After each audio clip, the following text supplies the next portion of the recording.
నా పేరు ప్రతాప్ నాయక్.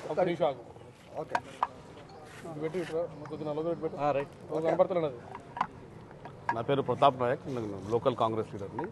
నిన్న సీఎం ముఖ్యమంత్రి రేవంత్ రెడ్డి గారు తన ఆకస్మిక పర్యటనలో భాగంగా ఇక్కడ బుద్ధనగర్, అమీర్పేట్, బల్కంపేట్ ప్రాంతాల్లో పర్యటించి ఒక సామాన్య వ్యక్తిగా వచ్చి సామాన్య ప్రజలతోటి మాట్లాడి వారి డ్రైనేజ్ సమస్య కష్టనష్టాలను తెలిసి వారి సమస్యలను కనుక్కున్నారు.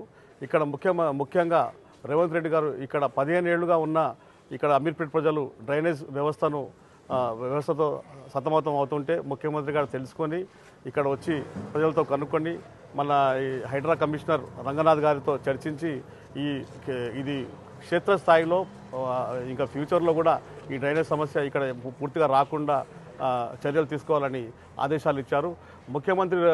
ముఖ్యమంత్రి గతంలో ఎంతోమంది ముఖ్యమంత్రులు వచ్చారు పోయారు, కానీ గతంలో చెన్నారెడ్డి గారి తర్వాత ఈరోజు తెలంగాణ రాష్ట్ర ముఖ్యమంత్రి రేవంత్ రెడ్డి గారు రావడము ఇక్కడ చాలా హర్షణీయము.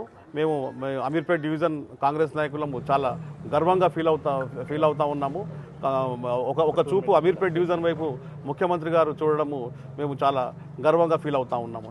ఎందుకంటే గతంలో కేటీఆర్ గారు డల్లా సిటీ చేస్తాను, ఇది మన మూసీ నదిని ప్రక్షాళన చేస్తా, హుస్సేన్ సాగర్ని ప్రక్షాళన చేస్తా అని చెప్పిన మహానుభావుడు ఈరోజు 1000 కోట్లు దండుకొని ఆయన ఓడిపోవడం జరిగింది.